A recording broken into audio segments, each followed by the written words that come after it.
selamat malam semuanya. Kita berjumpa lagi di Financial Series yang kedua. Kali ini saya akan share pada teman-teman semua tentang bagaimana kita yang biasanya sebetulnya investasi itu adalah high risk low gain menuju ke low risk high gain yang sebetulnya menjadi idaman begitu banyak orang. Namun tidak bisa, jarang sekali yang bisa mencapai ketingkatan itu. Paling-paling biasanya ya kalau low risk low gain, kalau enggak ya high risk high gain. Tapi belakangan ini malah kita melihat bahwa seringkali banyak yang menurut saya sebetulnya high risk tapi low gain. Nah, seperti apa itu? Nah, kalau kita bayangkan, ini teman-teman coba bawa bawa apa? Pulpen sama kertas. Kita banyak utak-atik di sini. Kita belajarnya langsung aja, langsung praktek nanti supaya kita paham. Nah, sekarang kita akan coba bikin garis gini dulu ya. Garis kayak target panah. Nah, kotak digaris kayak garis vertikal dan garis horizontal. Kalau kita bayangkan di atasnya sini ada risk, high, low. Kemudian reward-nya ke kanan high, ke kiri low. Berarti kita akan punya 4 bagian di situ, yaitu high risk, low gain, low risk, low gain, high risk, high gain, dan low risk, high gain. Reward-nya besar, gain itu reward. Nah, sekarang kira-kira, yuk sambil diketik, apa yang termasuk menurut teman-teman yang ada di sini, yang termasuk risk yang tinggi, tapi hasilnya kecil. Itu apa? Yuk sambil diketik. Judi bola gitu misalnya. Paham toh sampai sini? Kok nggak ada yang ngetik? Oh, ini ada satu. Saham gorengan. Saham gorengan nih, kalau gainnya kecil ya berarti ya Pak Dani ya? Nah, kecil lah ya. Trading ini berarti trading derivatif ya Bu Naning ya? Oke. Terus apa lagi? Saham yang kita nggak paham, commodity trading. Wah, iya ini. Tapi kalau pas timingnya pas gitu, kan dapatnya besar juga nih Bu Yesi. Pas ambil posisi buy, di leverage 1/1000, terus naik. Yes. Wah, ini dos banget. Oh, bisa high gain juga ya. Tapi high gain itu cuma bahasa marketing. Rata-rata naik dikit sudah diambil profit. Jadi nggak sampai high gain gitu ya. Kalau saya sih, saya tambahin ya, itu semua betul. Jadi karena kita nggak paham bidangnya, jadi kita investasinya risknya 100% terhadap uang kita, tapi hasilnya nggak seberapa. Nah, saya tambahin kalau kita ke koperasi yang berniat memang untuk menipu, yang berniat mengumpulkan dana masyarakat dengan tidak bertanggung jawab. Nah, ini hati-hati. Kalau yang sudah terjadi kasus kan koperasi Indosuria ya. Indosuria. Terus kalau sebelum itu ada koperasi inti dana. Kalau koperasi wahana saya baru dengar nih. Tapi kalau di Google mestinya ketemu ya. Nah, dia akan menjanjikan return kira-kira bisa 2%, bisa 2,5%, bisa 3% per bulan. Berarti kalau misalnya kita ambil contoh aja, misalnya 3% per bulan, berarti dalam waktu 1 tahun, uang Anda kembali 36%. Untuk mencapai BEP, untuk mencapai payback period, ya bukan BEP, payback period, yaitu berapa lama uang kita kembali 100%, Anda butuh 3 tahun. Nah, selama masa 3 tahun itu risk Anda, semua modal Anda berarti. Nah, ini yang menurut saya risknya jadi tinggi. Profitnya nggak sesuai, karena kita nggak pernah tahu, bisa jadi bulan pertama dia berhenti, bisa jadi bulan kedua dia berhenti, bisa jadi sampai tahun ketiga ya masih terus. Tapi biasanya jarang kalau sudah kasih return 3%, enggak ini ya, enggak bertahan lama. Kemudian yang kedua, untuk yang high risk low gain, itu investasi ke non-kompetens. Orangnya enggak punya kompetensi. Kita misalnya diajak saudara, ayo yuk patungan yuk, buka rumah makan yuk. Nah, ini seringkali juga jadi masalah. Karena saudara kita tidak bidangnya di rumah makan. Atau misalnya seperti tadi, ayo patungan bikin ruko. Lah ada orang yang ahli enggak? Kalau tidak ada orang yang pengalaman, tidak ada orang yang ahli, jelas itu resikonya tinggi sekali. Kemudian yang ketiga, sama, kalau kita masuk ke instrumen-instrumen penipuan.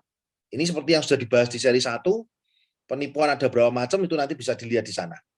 Kemudian kalau kita masuk ke kuadran yang low risk login, jadi resikonya kecil, hasilnya juga kecil. Ini apa? Ayo, contohnya.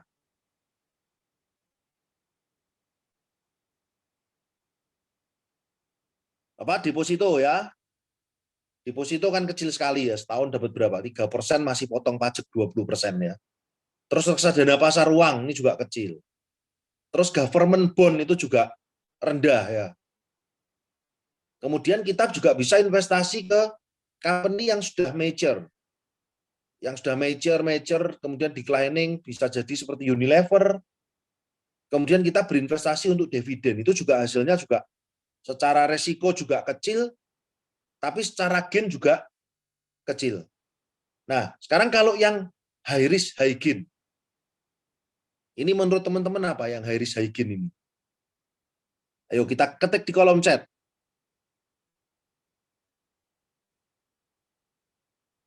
Saham second liners. Berarti ini kayak Arto sebelum breakout ya, Bu Yesi ya. Atau kayak BBHI. Saham second liner. High risk, high gain. Properti. Loh kok bisa properti high risk, high gain? Risknya apa nih Pak Dani?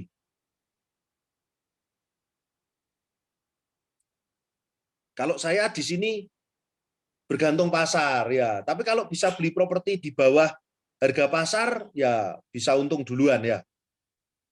Kalau di sini saya menuliskan startup company. Jadi kalau kita investasi di startup company betul-betul high risk high gain. Kalau misalnya dulu Gojek gitu ya. Terus kita investasi 500 juta waktu awal-awal sekali atau investasi misalnya 1 miliar. Nah, nilainya jadi berapa waktu IPO? Itu ngelipat sampai berapa ratus kali, 356 kali ya. Waktu IPO pertama. Berarti 35.000%. Tapi kalau hilang ya hilang. Kalau contohnya Gojek enak. Kalau contohnya Bananas, nah atau Tani Hub, wah ini malah ada nih. Kalau startup company itu ada yang mau invest enggak? Nah nanti kita belajar bagaimana kita menaruh instrumen kita di yang high risk dan high gain. Seperti apa? Saya tetap ada, tapi komposisinya juga aset alokasinya tetap kecil kalau yang ke sana. Itu juga nanti tergantung permainannya seperti misalnya ngelempar koin. Kalau misalnya nih ilustrasinya seperti ini. Jadi kalau ada suatu company yang modalnya butuh 5, Anda punya uang itu 100 gitu ya. Kemungkinan company itu berhasil 1/10. Nah, kita punya budget untuk itu 100. Ya kita masuk satu company 5, 5, 5. Ada 20 company. Ada satu yang jadi kayak Facebook, nah kembali semuanya. Sama untung-untungnya. Permainannya kira-kira seperti itu. Nah, sekarang yang menarik adalah bagaimana kita bisa menemukan instrumen-instrumen yang low risk, gain-nya tinggi. Nah, kira-kira instrumen apa itu yang low risk, gain-nya tinggi? Yuk, kita diskusi dulu di kolom komen.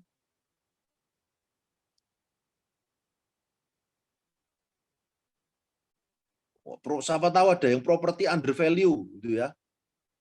Atau bisnis warisan ini malah low risk juga high gain loh. Kan nggak modal loh. Kita punya usaha sendiri, networking. Wah, mantep. Networking nih bondo makan-makan tapi punya kenalan ya Pak Dani ya. Ini teman-teman sudah paham semua. Yang low risk high gain cuma satu.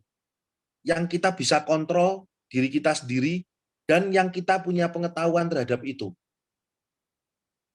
Kalau kita tidak punya kontrol dan kita tidak punya pengetahuan, semuanya masuknya ke high risk. Beda kalau instrumen pemerintah ya, yang dijamin sama pemerintah. Tapi selama kita tidak punya kontrol dan tidak punya pengetahuan itu bahaya. Nah, kalau kita punya pengetahuan dan punya kontrolnya, itu Anda resikonya sangat kecil sekali. Contoh misalnya, teman-teman ahli di bidang kos misalnya, rumah kos. Nah, rumah kos ini sekarang kan banyak sekali yang diskon ini. Appraisal 3 miliar, transaksinya 1,7. Transaksinya 1,6. 1,6 sekarang kalau di KPR kan 20 tahun dengan fix and cap gitu mungkin bunga angsuran sama bunganya sekitar 15 juta ya.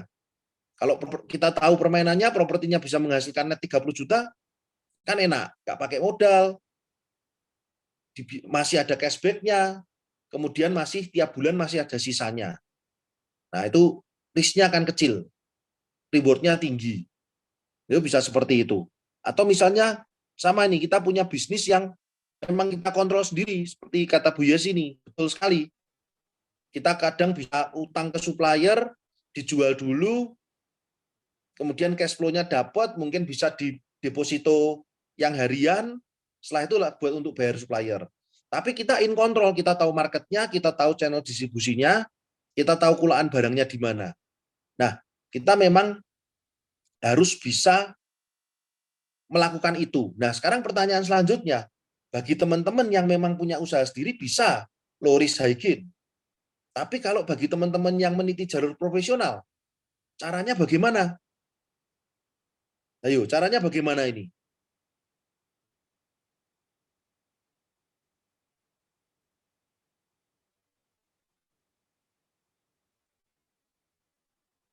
Halo, teman-teman, halo? Ayo, yang profesional nih caranya bagaimana? Nah, di sini ada 4 kemampuan yang kita bisa meningkatkan menuju ke low risk high gain. Invest di company-nya Pak William. Wah, terima kasih, saya tunggu loh ini semuanya. Nah, kita akan belajar 4 skill pada malam hari ini untuk meningkatkan investasi kita dari yang resiko tinggi ke resiko rendah, dari yang reward-nya kecil ke yang reward-nya besar. Oke? Nah, yang pertama, teman-teman harus memahami artinya resiko dan beresiko. Apa itu resiko dan beresiko itu? Kalau resiko itu terkait sama bisnisnya. Contoh, bisnisnya properti. Ada aja resiko gempa bumi, banjir, tanahnya sengketa. Itu namanya resiko bisnis. Resiko bisa positif, bisa negatif. Resiko negatif yang seperti tadi. Kalau resiko positif, untung. Nah, untung itu kan resiko positif. Dampak positifnya kan untung. Atau punya aset, itu juga dampak positif. Nah, lain kalau sama beresiko. Kalau resiko itu terkait bisnisnya, kalau beresiko itu terkait dengan individunya. Contoh nih misalnya nih. Nanti diketik ya di kolom komen ya. Saya akan tanya nih. Kalau misalnya ada suatu bisnis yang butuh modal 5 miliar. Terus ada orang yang mau bisnis itu, dia masuk ke bisnis itu dengan utang ke rentenir, jaminannya adalah anaknya. Kalau sampai tidak bisa bayar, anaknya diambil. Dia jaminkan anaknya. Dan yang mengelola bisnisnya itu orang yang habis keluar dari penjara karena penipuan. Menurut teman-teman, bisnis seperti itu beresiko atau tidak? Ayo, A beresiko, B tidak beresiko, C informasinya kurang. Ayo, yang mana? A, B, C.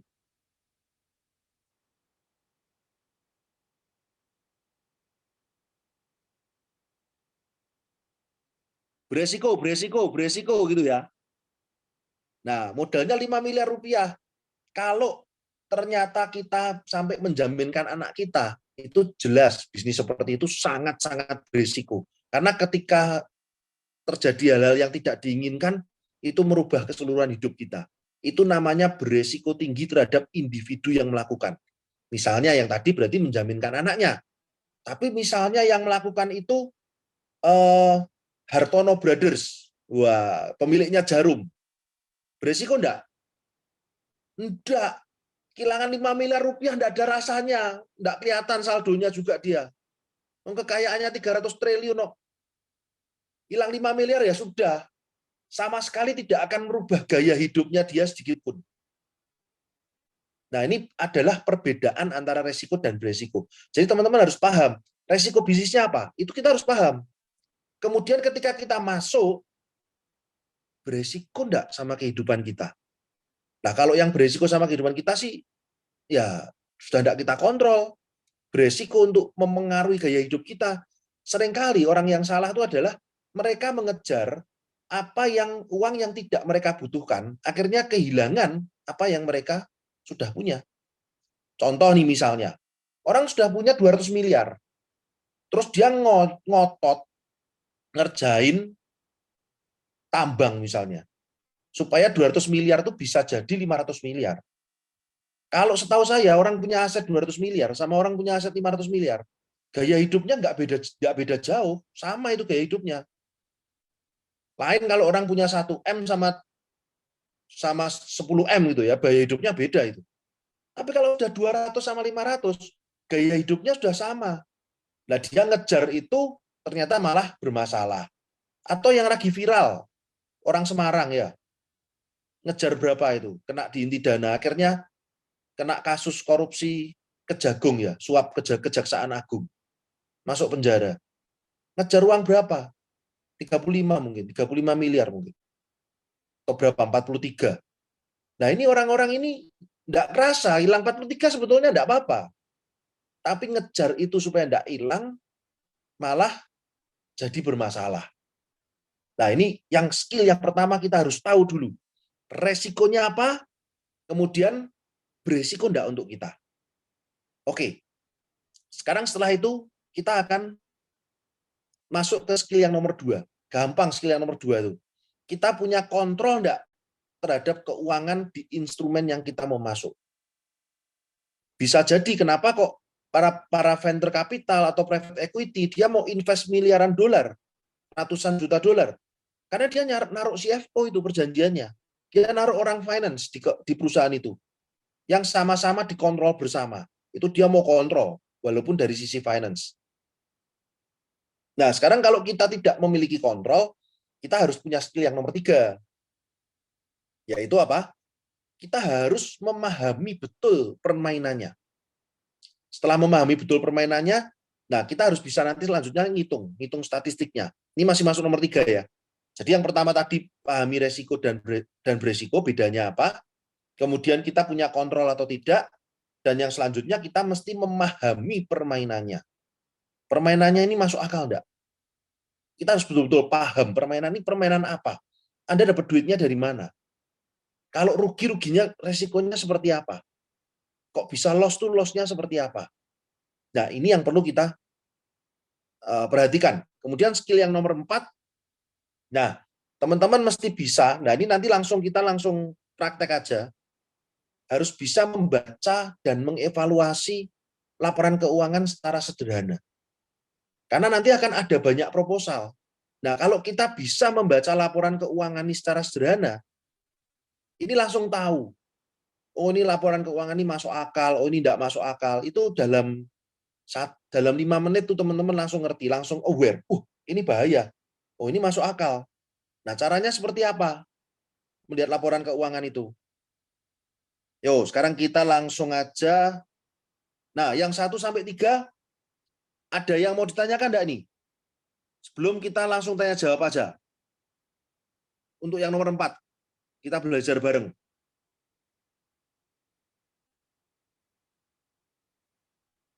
Lanjut? Nah, kalau lanjut, yuk kita open kamera aja. Open kamera ya, Bu host. Sip, oke. Mana? Pulpennya dan kertasnya mana? Ayo. Pulpen dan kertas, ayo. Pulpen dan kertas. Mantep Pak Dani. Sip.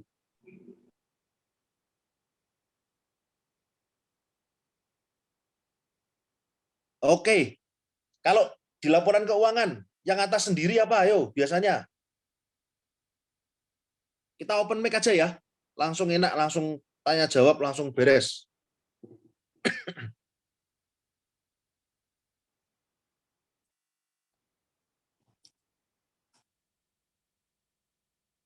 Kita open mic aja.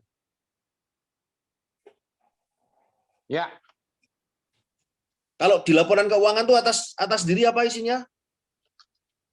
Saya jujur nggak pernah meriksa begituan, jadi bingung jawabnya. Udah lupa. Jadi nanti kalau dapat prospektus, dapat proposal, nah salah satu yang kita bedah adalah laporan keuangannya. Oke. Yo, di atas sendiri selalu ada yang namanya pendapatan. Oke. Oh ya, ini kita ngomong profit and loss statement ya.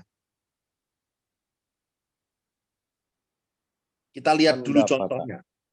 Ya, neraca laba rugi, betul, Bu Yesi.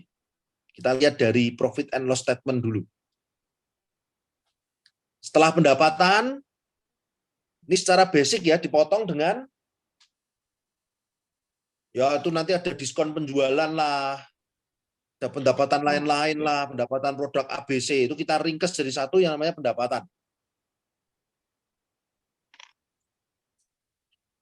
Setelah itu dipotong. Halo, ini yang punya toko ini apa? Toko velg. Toko apa? Toko keramik, Pak. Toko keramik ini. Ayo dipotong apa? Iya. Belum, biaya-biaya nanti dulu. Pengeluaran biaya nanti dulu.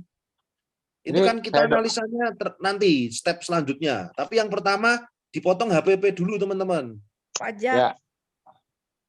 Pajak itu kalau final langsung, tapi kan kalau nggak final nanti. Jadi ini kita ibaratkan kita nih ada pesta, ya toh, ada makanan banyak di meja. Makanan banyak di meja ini ibaratnya kita punya revenue. Kita punya penjualan, kita punya omset lah kalau orang sini bilang, tapi kita bilangnya revenue lah. Misalnya kita punya revenue 10 miliar gitu. Makanannya banyak sekali. Yang pertama kali datang ke kita itu siapa? Untuk nagih, ikut makan. Kan banyak tamu kita. Kalau pajaknya final, yang pertama kali datang untuk nagih makanan itu untuk ikut pesta adalah pemerintah. Kalau pajaknya tidak final, yang nagih pertama adalah supplier. Jadi itu setelah pengeluaran, yuk ditulis pengeluaran. Terus bawahnya adalah HPP. HPP itu nama lainnya apa? COGS, cost of goods sold. Nah, setelah ada HPP, kalau penjualan kurangi HPP namanya apa?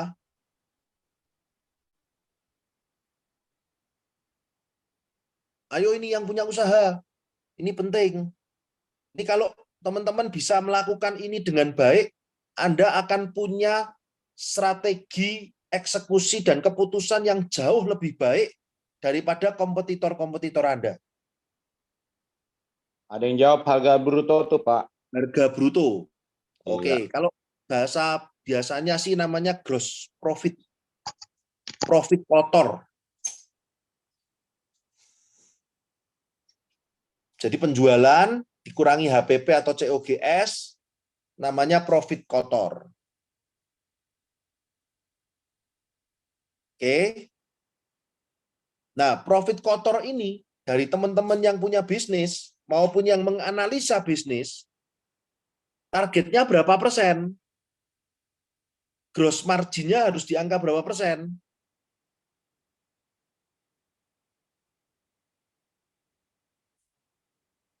20%, bagus enggak? 30%. Gross marginnya Bu Yesi ya, 30% ya. Nah, berapa persen? 30. 30 kalau bisnisnya kayak Alfamart bagus banget. Kalau bisnisnya rumah makan mati. Tergantung ya jawabannya. Tergantung produknya. Gitu. Nah, kita cara tahunya gimana? Kita harus, misalnya kita dapat satu proposal bisnis yang ngajak kerjasama. Kita bisa menganalisa dari situ. Gross profit dia masuk akal enggak? Dibanding dengan apa? Ayo, caranya gimana? Ini kalau jawabannya pas tak traktir makan ini. Ayo, caranya gimana? Kita mau bandingin. Misalnya kayak Bumin. Keramik toh. Berapa itu gross margin idealnya berapa? Waduh, kalau saya buka di sini nanti Pak William bukan 3 tahun jadi 30 tahun nanti. Nggak usah buka di sini, tahu. Caranya download perusahaan-perusahaan sejenis yang IPO di IDX, di Bursa Efek Indonesia. Download aja laporan keuangannya. Itu kan ada semua datanya di situ. Langsung ketahuan kalau ini berapa targetnya, kalau ini berapa. Jadi kalau misalnya perusahaan IPO gross marginnya di 40%, terus ada proposal ngomongnya 70%, ya Anda kan langsung tanda tanya. Benar enggak ini angkanya? Langsung curiga Anda, ini enggak betul nih angkanya. Kok bisa segitu? Nah, itulah yang akan ditanyakan ketika nanti pitching. Mereka pitching, kita tanya. Jawabannya bisa masuk akal enggak? Karena data kan enggak bisa bohong. Misalnya saya usahanya properti itu, terus saya bikin satu proposal, kita tahu lah kompetitor kita gross marginnya berapa. Nah, itu kita bandingkan dengan perusahaan-perusahaan yang sudah melantai di bursa. Kan laporan keuangannya bisa kita download. Bebas. Nah, di situ kita punya perbandingan terhadap gross. Tapi nanti kalau kita belajar lebih dalam, saya tidak suka bisnis yang gross marginnya kecil. Karena apa? Karena itu masih dipotong biaya. Kita tidak bisa branding, tidak bisa bangun tim, tidak bisa ini itu. Nah, kalau saya di properti gross margin saya masih bisa 40%. Dengan kondisi sekarang. 35-40. Itu ya rada ngos-ngosan juga sih, tapi bisalah tercapai kalau itu. Jadi sisa-sisanya masih buat biaya. Nah, sekarang ibaratnya setelah tadi ya, kita kan pesta nih, ada tamu-tamu yang datang nih. Yang datang pertama tadi supplier ya. Kita anggap ini bukan final, oke?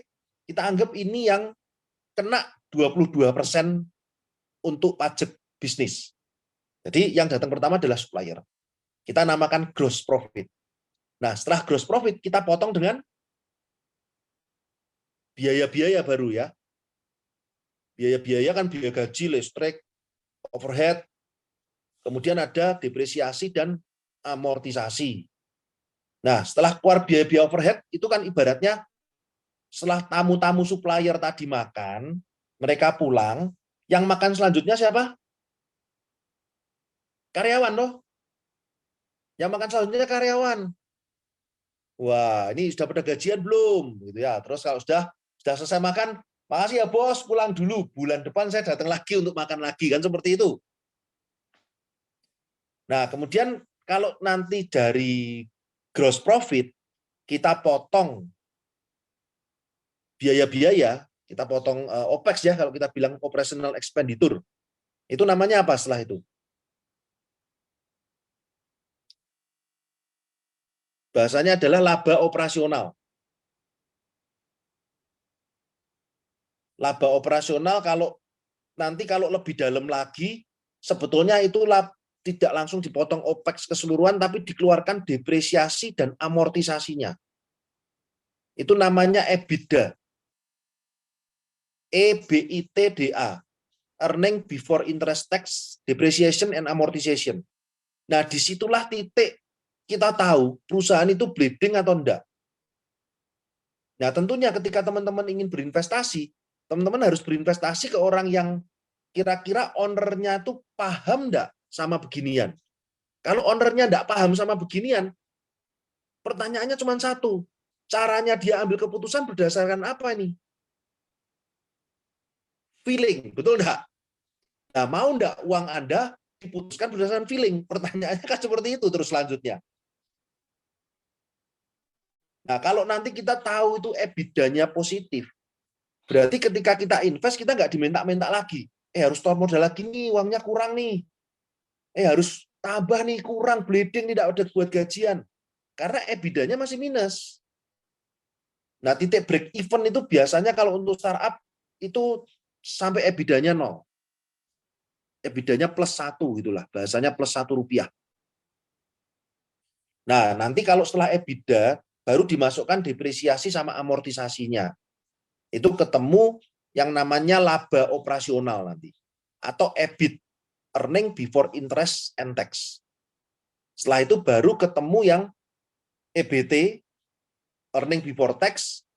Setelah dipotong pajak, baru ketemu yang namanya net profit ya. Setelah net profit selesai belum? Masih ada siapa lagi? Ayo, setelah net profit masih ada siapa lagi? Jangan lupa masih ada pemegang saham. Ya, nanti terus wah ini karena mau pengembangan enggak dibagi gitu ya. Nah, itu kalau nanti di perjanjian prospektus atau proposal itu ada yang namanya DPR, Dividend Payout Ratio, itu disepakati di depan. Jadi berapapun untungnya DPR-nya harus dikeluarkan. Misalnya ada yang perjanjiannya DPR-nya 40%. Jadi kalau untung 10 miliar ya yang 4 miliar harus dibagi. Itu sudah di perjanjian awal, itu namanya dividend payout ratio. Nah, kalau itu enggak ada di perjanjian, wah, enggak nganu nih, enggak mau ini dikeluarin karena untuk pengembangan usaha. Atau nanti ketemu yang nakal ya, dinaikkan gajinya. Atau dia buat perusahaan supplier, gross margin Anda dihabiskan, transfer pricing namanya. Nah, ini nanti ketemulah demit-demit seperti itu, penjahat-penjahat itu. Cuman kita nanti bisa semakin lama semakin pintar di situ. Nah, tadi itu kan kita masih membandingkan laporan keuangan. Kita enggak bahas neraca dulu ini. Membandingkan laporan keuangan secara vertikal. Sedangkan kita harus melakukan juga secara horizontal analisanya. Secara vertikal itu berarti ke bawah ya. Dari pertama tadi apa? Penjualan. Penjualan HPP-nya berapa persen dia? Kan ada target HPP yang memunculkan namanya gross profit. Targetnya berapa persen nih? Terus ke bawah lagi biaya, OPEX. Ketemu laba operasional. Laba operasional dikurangi bunga bank. Kalau punya utang. Bunga bank dikurangi pajak. Setelah itu ketemu net profit. Ini kan secara vertikal. Nah, sekarang bagaimana kita melakukan analisanya secara horizontal seperti ini? Nah, secara horizontal maksudnya apa? Maksudnya kita bandingkan. Kita bandingkan tahun-tahun sebelumnya sampai tahun sekarang. Jadi kita bisa nemu yang namanya tren. Masuk akal enggak ini trennya? Kita bandingkan dari tahun-tahun sebelumnya. Misalnya kita ambil aja tahun 2019. Terus 2020 COVID gimana? Terus 2021 gimana? Kalau 2022 kan belum keluar. Nah, kita bandingkan aja. Pendapatan, 2019 berapa? 2020 berapa? 2021 berapa? Nah, berarti kalau kita harus membandingkan secara horizontal, supaya kita dapat low risk, high gain, berarti bisa enggak kita investasi ke company yang belum ada track record-nya? Enggak bisa, teman-teman. Kecuali Anda mau jadi yang namanya angel investor. Dengan resiko angel investor itu kehilangan mungkin bisa 95% dari investasinya. Karena angel investor di situ masuk. Tapi angel investor tuker dengan equity yang besar. Contoh misalnya, ya dia store 1 miliar, terus ketemu produknya dan lain sebagainya, ya paling nilai perusahaannya jadi 1,5 miliar, 2 miliar gitu. Nggak terlalu besar. Angelnya masuk untuk 25% equity, untuk 40%, untuk 30%. Nah, tapi resikonya besar seperti itu. Itu masuk yang tadi startup, high risk, high gain. Nah, kalau kita yang maksudnya kalau angel investor itu kan misalnya dia investasi 10 miliar lah untuk begitu-begituan. Kekayaannya dia bisa 500 miliar itu. Jadi cuma 2% yang dipakai untuk angel. Yang lainnya enggak, dia kehilangan itu juga enggak masalah. Nah, kalau kita 100% masuk jadi angel semua, hilang semua lah. Pusing. Seperti itu. Itu enggak aset alokasi namanya, itu enggak manage resiko. Itu judi kita, gambling. Nah, kemudian kita harus membandingkan. Kan itu nanti datanya bisa macam-macam ya. Misalnya, datanya bisa aja gini. Omsetnya naik 2 kali lipat. HPP-nya naik 2,5 kali. Mungkin enggak? Mungkin. Kalau enggak dikontrol ya mungkin seperti itu. Itu aneh. Harusnya kalau omset naik 2 kali lipat, HPP-nya malah secara persentase harusnya turun. Karena apa? Karena belinya kan lebih grosir. Bukan satuan lagi, lebih grosir lagi. Harusnya lebih murah. Seperti itu. Atau misalnya term of payment-nya yang lebih mundur lah. Jadi nanti ngurangi di interest-nya, di bunganya. Kemudian kita juga nanti ngitung OPEX-nya. Ketika omset naik 2 kali lipat, OPEX-nya naik enggak? Operational expenditure-nya. Ya mestinya naik ya. Cuma naiknya berapa persen kan seperti itu. Karena kalau enggak naik kan enggak bisa. Mosok kita punya customer 100, sama punya customer 200 yang layani sama. Sulit lah kalau seperti itu, jarang lah. Tetap naik sih, OPEX-nya tetap naik. Cuman kita analisa tuh naiknya berapa. Nah, dengan melakukan analisa-analisa ini, teman-teman akan lebih mengurangi resiko tertipu, resiko kena bisnis proposal abal-abal, resiko masuk ke instrumen-instrumen bisnis-bisnis yang tidak jelas. Memang bisnis ini resikonya paling besar, tapi hasilnya juga paling besar. Nah, kita minimalkan dengan ngerti yang seperti ini. Nanti kalau proposal yang masuk ke saya tuh, mungkin kalau di total-total 50 mungkin ada loh, sudah banyak. Nah, itu enggak ada yang tak terima, ini enggak bisa buat laporan seperti itu, enggak bisa. Terus kita mau analisa dari mana? Dia cuma bisanya bikin proyeksi, rata-rata itu seperti itu. Jadi sejarahnya enggak ditulis. Proyeksi misalnya, proyeksi pendapatan 2023, omset 50 miliar, produksi 20 miliar, untung 30 miliar, investasi 10 miliar, untung 30 miliar. Nah, kalau cuma seperti itulah ya namanya flexing. Wes jelas tak masukin sampah proposalnya. Tak baca lagi. Tak buang atau tak kiloin lumayan ya. Buat beli kacang cukup tuh tak kiloin. Nah, kira-kira seperti itu teman-teman. Nah, ini kita langsung tanya jawab aja. Kira-kira seperti apa yang diharapkan dalam membaca satu laporan. Nah, nanti bolehlah misalnya ada yang mau tanya ke saya itu. Asal kirimin saya makanan-makanan enak nanti saya bacakan.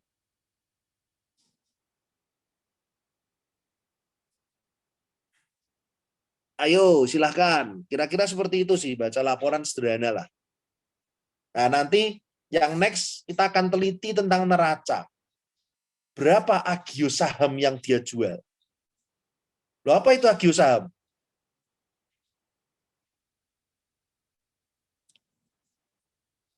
High risk, high return. Ya, kalau Anda trading dengan leverage 1:1000 itu ya termasuk high risk, high return sebetulnya. Kalau pas ya, untungnya banyak tuh itu. Itu pertanyaannya Nona. Atau misalnya kita investasi ke startup, loh kok jadi Facebook? Kan murah Facebook harga awalnya. Atau Google gitu. Atau mungkin Halodoc. Ya itu murah-murah awalnya. Harga sahamnya murah banget tuh. Tapi yang itu yang tak omongin kan yang jadi. Kalau yang enggak jadi ya 98% enggak jadi. Banyak bangkrutnya. Yang enggak jadi kan enggak bisa tak omongin, wong enggak tahu saya. Yang tak omongin yang jadi-jadi, tapi yang enggak jadi ya jauh lebih banyak itu.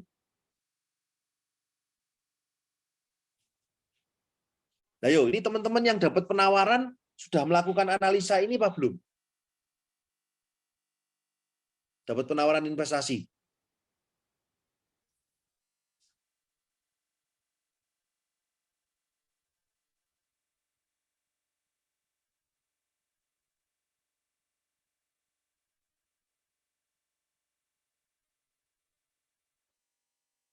Kebanyakan flexing. Kebanyakan flexing apa ini? Jadi kalau ada yang nawarin investasi itu kayak diceritain dulu yang enak-enaknya gitu kok. Oh. Tanpa tahu apa-apanya atau gimana kayak gitu. Nah, sekarang bagaimana cara kita mengajukan pertanyaan yang cerdas supaya bisa ngoncei mereka? Biasanya saya tanya gini, ini shit happen-mu seperti apa? Langsung tak tanya. Saya mau tahu dia tuh mitigasinya seperti apa. Kalau memang sudah dia pengalaman di bidangnya, dia pasti sudah mitigasi resikonya. Enak ribet di depan tuh, kayak mau bangun itu loh, ribet di depan tuh. Tanya legalnya dulu, marketnya ada enggak, terus resiko-resikonya apa, nanti pakai financingnya pakai siapa, segala macam. Itu kan menentukan resiko-resikonya. Biasanya tanya. Nah, kalau nanti yang sering tuh gini, kalau ini pasti untung, enggak ada resiko. Nah, kalau yang sudah seperti itu langsung Anda tinggal. Lah wong deposito aja ada resikonya. Coba yang punya deposito di Bank Senturi itu, balik enggak sampai sekarang? Kok bisa ngomong enggak ada resikonya? Itu tetap ada tuh. Dia pede enggak jelasin resikonya. Kalau jalan A resikonya gini, kalau jalan B resikonya gini, kalau jalan C resikonya gini. Apalagi yang main trading forex itu, wah kalau jelasin empuk suara nih. Nggak mungkin rugi, Pak. Begitu turun kita hedging, Pak. Kita ngambil posisi sell. Jadi naik, kita pasang buy ternyata turun. Di sini kita ngambil sell. Jadi floatingnya sama terus gitu. Ya itu bukan jawaban lah, seperti itu. Apa bedanya sama kita cut loss terus ngambil posisi sell? Kan tidak ada bedanya. Biasa jawabannya gini kok. Ya kalau kamu mainnya sama perusahaan kan ibarat resikonya yang harusnya kamu dapat 100% resiko, tapi karena kamu dibantu sama kita paling kamu cuma dapat resikonya 50%. Jadi nggak terlalu maksudnya ngedown atau nggak terlalu loss atau apalagi tuh bahasanya. Jadi resiko tetap ada tapi jadi minimalisir gitu kok. Nggak apa-apa, misalnya resiko 50%. Oke lah, aku masukin 100%. Tapi 50% tuh jaminanmu apa? Tak kejar tuh. Dia kan ngomong tuh 50% tuh, tak kejar. 50% jaminanmu apa? Oh, enggak usah ngasih jaminan kok ngomong 50%. Enggak kanggu. Next, ganti. Enak cari tanah yang buat rumah subsidi aja. Jarang kalau yang jaminin dirinya. Yang apa? Jarang banget yang mau jaminin dirinya. Paling ya ujungnya ya tetap kan namanya investasi dimanapun beresiko. Hanya kan kalau sama misalkan sama PTA atau PTB atau dibandingin sama PT lain gitu kan, PTA ini bisa meminimalisir resiko yang bla bla bla bla gitu daripada kamu main sendiri atau di PT sebelah misalkan kayak gitu. Kan banyak kok kayak gitu maksudnya promosinya. Kalau untuk perusahaan ya, kalau untuk trading saya memang sangat tidak menganjurkan karena tapi ya gimana ya, cara cari duit yang instan, cepat, nggak perlu kerja keras itu laris di Indonesia. Di dunia lah, laris itu. Tapi itu kan too good to be true. Kalau di bisnis, saya melihat resikonya dengan, kamu sudah setor berapa? Wah, apalagi nggak setor, dapat namanya saham kosong atau nggak dapat agio saham gitu. Wah, wis big no kalau untuk saya. Nggak mau. Dia pengalaman nggak punya, kecuali McDonald ya yang nawarkan gitu, beda ya. McDonald is full of expertise di sana. Jadi pede-pede aja kalau McDonald, oke siap lah. Starbucks itu oke lah. Nah ini orang baru nggak punya pengalaman, dia nggak taruh duitnya dia di situ kok. Nggak mungkin loh. Dan itu banyak. Kalau teman-teman gini aja, kalau mau belajar, daftar aja tuh ke Santara, Rodana, LandX. Nah itu kan tiap kali ada penawaran tuh. Download aja prospektusnya. Terus dibaca, terus dibahas sama-sama. Itu akan mempertajam intuisi keuangan. Coba, nanti kan banyak biaya aneh-aneh di situ. Tapi kita bisa mendeteksi enggak biaya aneh-aneh. PR aja ya untuk bulan depan ya, Min. Oke. Downloadin prospektusnya itu untuk kita bahas nanti. Nah, nanti kan lama-lama kan familiar sama bahasa-bahasa keuangan. Sederhana banget kok bahasa keuangan itu sebetulnya. Itu tadi apa penjualan? Dikurangi apa tadi? PPH. Nanti PPH nanti. Kurangi HPP dulu. Terus ketemu yang namanya gross profit. Ya toh? Gross profit dikurangi sama Pegang saham. loh, nanti bro, kurangi biaya dulu. OPEX dulu. Kurangi OPEX, ketemu laba operasional, gitu ya. Laba operasional dikurangi bunga, ketemu laba sebelum pajak, dikurangi pajak, ketemu laba bersih. Laba bersih, RUPS, ketemu dividen. Simpel tuh bahasa keuangannya. Nah, titik-titik itu yang kita akan nanti di keuangan, eksekusi bisnisnya itu yang ditentukan di situ. Jadi kalau kita sebagai investor, kita akan melihat hal-hal seperti itunya. Tapi kalau kita sebagai bisnismen, Anda akan melakukan evaluasi. Anda mau ngambil keputusan A, B, C, ya dasarnya ya itu. Detail di dalamnya itu. Laporan-laporan keuangannya. Nah, nanti kita akan tahu ketika kita mau berinvestasi di satu perusahaan, Sebetulnya nilai perusahaan dia berapa, neracanya berapa, itu udah kelihatan semua. Asetnya dia apa saja. Jangan sampai gini, oh kita punya paten, ini dimasukin di neraca, tapi kita cek patennya atas nama PT lain. Ini banyak kejadian seperti itu, yang dipikir kita punya patennya, ternyata enggak. Ini termasuk bagian dari due diligence itu, seperti itu.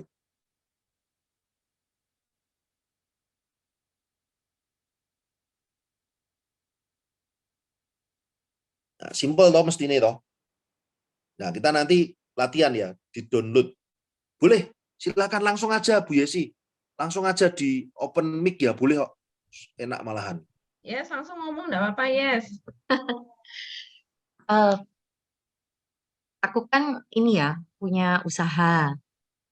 Terus kan kita kan ya pencatatan manual lah, maksudnya tapi kan kalau mau bikin SPT tahunan itu kan yang betul-betul kita kempal datanya selama 1 tahun.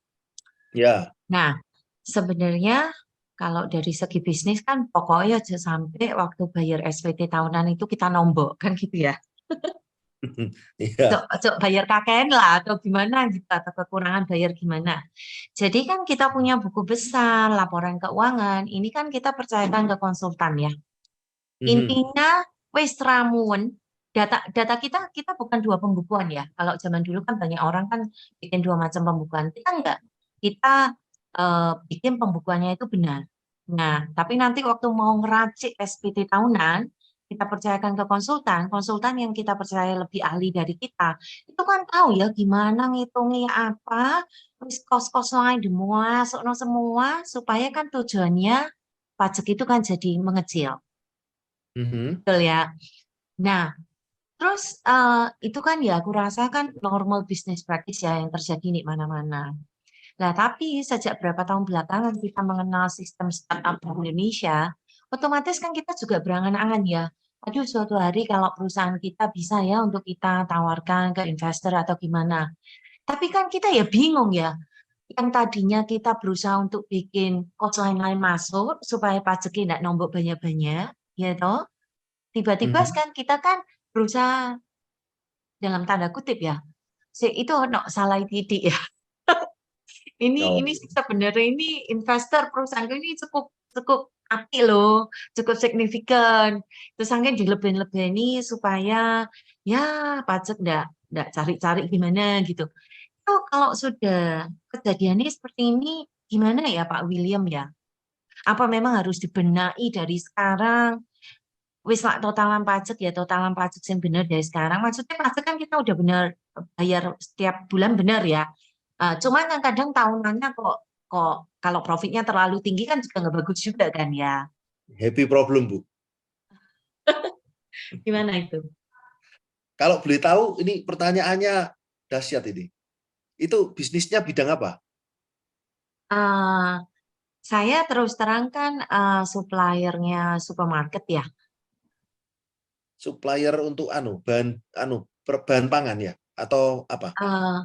Enggak sih. Jadi misalnya gini, saya kan punya bisnis 2. Bisnis yang pertama itu procurement. Jadi kalau misalkan ada perusahaan mau serap bisnis di Indonesia atau di kota mana, dia kan datang ke kita, dia ngomong, intinya kan gini ya, perusahaan besar atau asing atau swasta nasional, kalau mau buka kota baru atau cabang baru, dia kan cuma taunya sewa ruko. Ngisinya kan dia nggak tahu. Sebisa mungkin kalau ngisi itu kan ngutang ya. Maksudnya ngisi mejanya, ngisi kursinya. Nah, itu kita bisnis pertamanya di bidang procurement. Nah, sisa-sisa barangnya itu yang kadang kita akhirnya subkan ke supermarket. Oh, oke. Kalau ini berarti PKP ya, Bu Yesi ya? Ya kita ada 2, ada yang PKP, ada yang non PKP. Karena kan nggak semua bisnis mau keluar faktur pajaknya ya. Kayak ekspedisi kan nggak bisa dikreditkan kan e-fakturnya. Kalau di saya sih ada beberapa yang gini, jadi PT-nya saya bagi-bagi kalau memang bidang usahanya barangnya beda. Ya. Pertama, jadi bisa ke arah non PKP. Karena begitu non PKP ya, tapi kalau gini enaknya ketemu lah, saya tidak beranilah ngomong di sini.